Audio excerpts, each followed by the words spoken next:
Bonjour tout le monde, aujourd'hui dans cette vidéo on va voir les fonctions inverses. Donc, dans l'autre vidéo nous avons vu les fonctions constantes, fonctions linéaires et fonctions affines. Donc ces trois fonctions sont des fonctions qui représentent des droites.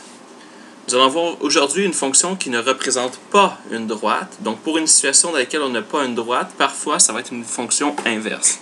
Donc les quatre fonctions que j'ai nommées, constante, affine, linéaire et inverse, sont les quatre fonctions que vous devez connaître en secondaire 3.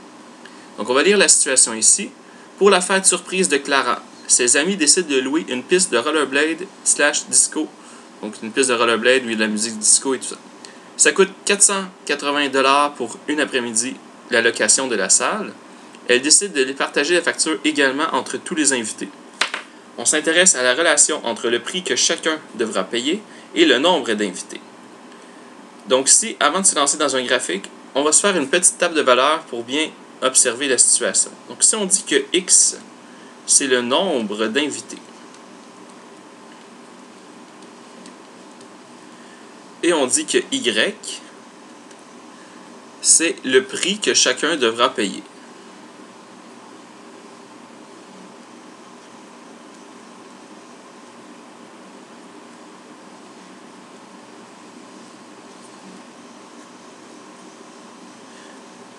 Donc, si je vous dis,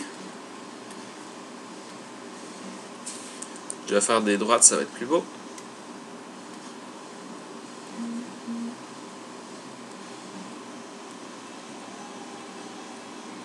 Je pense que je vais faire un tableau, pardon. Donc,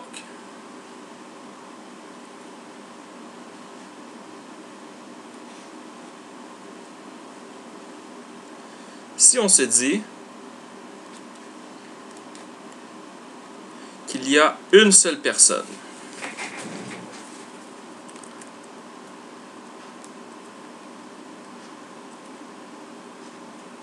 donc si on se dit qu'il y a une seule personne, ça va lui coûter combien? 480 $. Si on se dit qu'il y a deux personnes, ça va lui coûter combien? Environ 240 $. Donc on divise en deux le prix total. S'il y a 4 personnes, ça va lui coûter 120 $. S'il y a 40 personnes, ça va coûter 12 $. S'il y a 48 personnes, ça va coûter 10 $. Et par exemple, s'il y a 96 personnes, ça va leur coûter 5 $. Comment j'ai calculé ces nombres-là ici? Tout simplement, le coût total de 480 $ divisé par le nombre d'invités nous donnait le prix que chacun devra payer. Ce qu'on remarque, ici, j'ai augmenté de plus 1. Ici, j'ai diminué de 240. Ici, j'ai augmenté de plus 2. Ici, j'ai diminué de 120. Ici, j'ai augmenté de plus 8. Et j'ai diminué de combien? Seulement 2.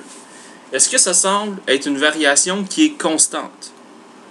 Est-ce qu'à chaque fois, c'est une variation qui se fait proportionnellement, donc c'est toujours constant? Si je augmente de plus 1, ça augmente de temps. Si je augmente de plus 2, ça augmente de 2 fois plus. Pas du tout. On voit que ce n'est pas du tout constant. Donc, ce n'est pas constant, ce ne sera pas une droite. On va se faire un graphique pour voir à quoi ça va ressembler.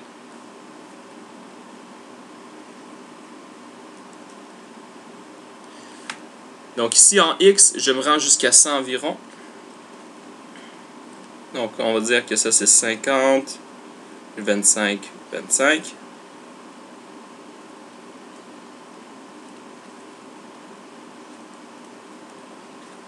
Donc en X et en Y.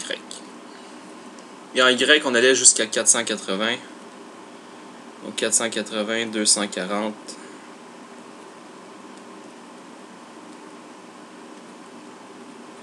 Là, je fais simplement un petit graphique rapide pour qu'on regarde ensemble ce qui se passe.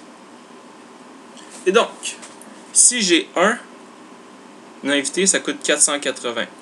Je vais faire en rouge. Si j'ai un invité, ça coûte 480. Si j'ai deux invités, un petit peu plus, ça coûte 240. Si j'ai 4 invités, ça coûte 120. Si j'ai 40 invités, ça coûte environ 12 $. Si j'ai 48, ça coûte environ 10. Si j'ai 96 invités, ça coûte environ 5. Donc, ce qu'on remarque, est-ce que c'est une droite ici? Pas du tout. En fait, si on essaie de relier, ça va ressembler à ceci.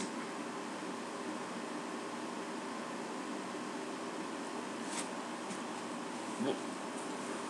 Là, j'ai relié. On voit que ça fait... Pardon. On voit que ça fait une espèce de courbe qui descend. Et ça, c'est ce qu'on va appeler une fonction inverse. Donc, une fonction inverse, c'est une fonction de la forme y égale... C'est une fonction de la forme y égale k sur x. Pourquoi k sur x? C'est qu'on va avoir k qui va être une constante. Et on peut voir que comment est-ce qu'on peut calculer k? Si je veux isoler k ici, je vais faire quoi? Je vais multiplier par x. Donc j'ai x fois y qui donne k. Donc c'est une fonction pour laquelle, si on multiplie x et y, on obtient toujours un k qui est constant. Je regarde, 1 fois 480, ça donne combien? 480. 2 fois 240, 480. 4 fois 120, 480. 40 fois 12, 480. 48 fois 10, 480. Donc ici, notre relation, ça serait notre fonction, serait y égale 480 divisé par x. Et c'est logique. Si on regarde notre contexte, y, c'est le prix que chacun devra payer, qui est égal à 480 divisé par le nombre d'invités.